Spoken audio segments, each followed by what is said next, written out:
Rory, here in America, we're wondering why is Europe so hostile? Why do they use us so? Why the UK, the EU?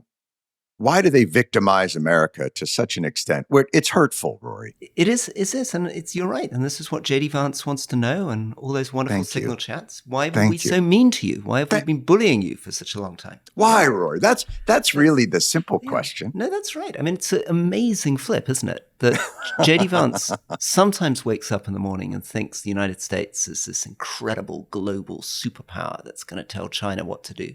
And in other moods, he's like, we're the victimized kid on the playground. Everybody's stealing our lunch money. These horrible Europeans. I was trying to get my head around the mentality, but I guess the mentality at the moment feels like from Europe that the Trump administration is obsessed with not being taken for a sucker. They seem to think everybody's kind of ripping them off all the time. Yes. And is that right?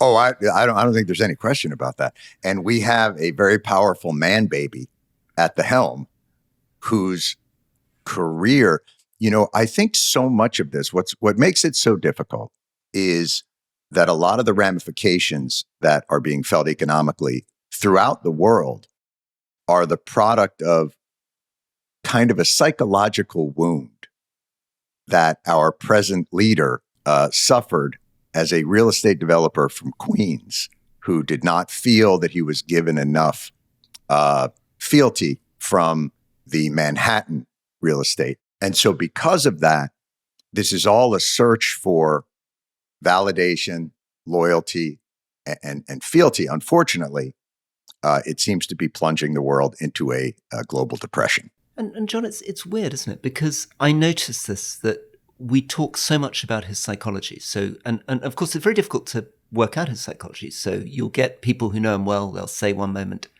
he won't be able to put up for Elon Musk for more than a couple of days because he can't bear anyone else in his limelight. And then they'll have to change their view. And they'll be like, no, the thing about Trump is he really likes wealthy people.